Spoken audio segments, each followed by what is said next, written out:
और नहीं गिरफ्तार किया जाएगा तो इन तमाम घटनाओं को लेकर के हम लोग एक बड़ा आंदोलन फिर नालंदा जिला राजगीर में कर रहे हैं और इन सबों को न्याय दिलवाने के लिए जितना भी हद तक जाना पड़ेगा हम लोग सुरक्षा पर क्या बात है? सुरक्षा को लेकर क्या बोले? सुरक्षा भी वो लोग प्रावधान है जो SC/ST एक्ट में प्रावधान है, उसका भी वो सुरक्षा का उनको पता नहीं है। शायद SC/ST एक्ट में सुरक्षा का प्रावधान है, गवाही को डरा धमकाता है, पूरे सब चीज का प्रावधान है। साहब DSP साहब को ये मालूम नहीं है।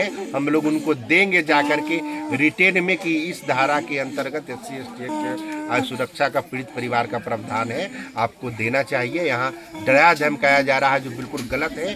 तो सुन ले जो अपराधी हैं कि हमारे समाज और पीड़ित परिवार को अगर डराने धमकाने का कोशिश करोगे तो तुम्हारा जो कानूनी रूप से हम लोग सजा दिलवाने का काम करेंगे। हम लोग बंधे हुए हैं बाबा साहेब भीमराव अम्बेडकर के संविधान से, हम लोग चुप रहने वाले नहीं हैं और इस पर न्याय दिलवा करके रहेंगे। बहुत घटना हो गया लगातार दलित समाज पर घटना हो रहा है, लेकिन केंद्र में बैठे जो मंत्री हैं दलित समाज से चुप्पी साधा है।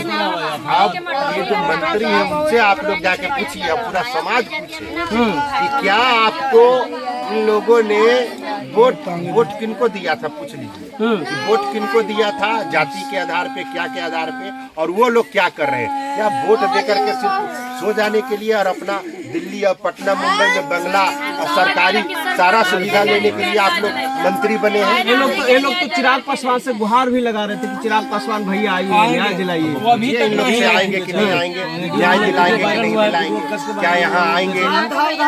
जो मंत्री जी का नाम ले रहे हैं आना चाहिए। हम तो कहेंगे कि इन लोगों को कहेंगे कि नहीं होता है आप लोग सुनिए, अगर नहीं होता है आप लोग तो जिनको जिनको वोट दिए हैं, जो पार्टी वाला आपको कहता उसका घर पर जाके पटना में हम एड्रेस दे देते हैं, जाके वहाँ बैठ जाइए, धरना दे दीजिए, तब देखिए उन लोगों को समझ में आएगा कि तुम वोट ले लेते हैं समाज का, पासवान समाज का, दलित का, और इसके अधिकार के लिए हम कुछ करते नहीं है। इन लोगों को न्याय नहीं दिलवाया, अगर नहीं वो सब नेता आया बता दे रहे हैं तो इन लोगों को वहाँ पटना हम पहुँचवा देंगे, घर पे वहीं पे धरना दिलवाने का।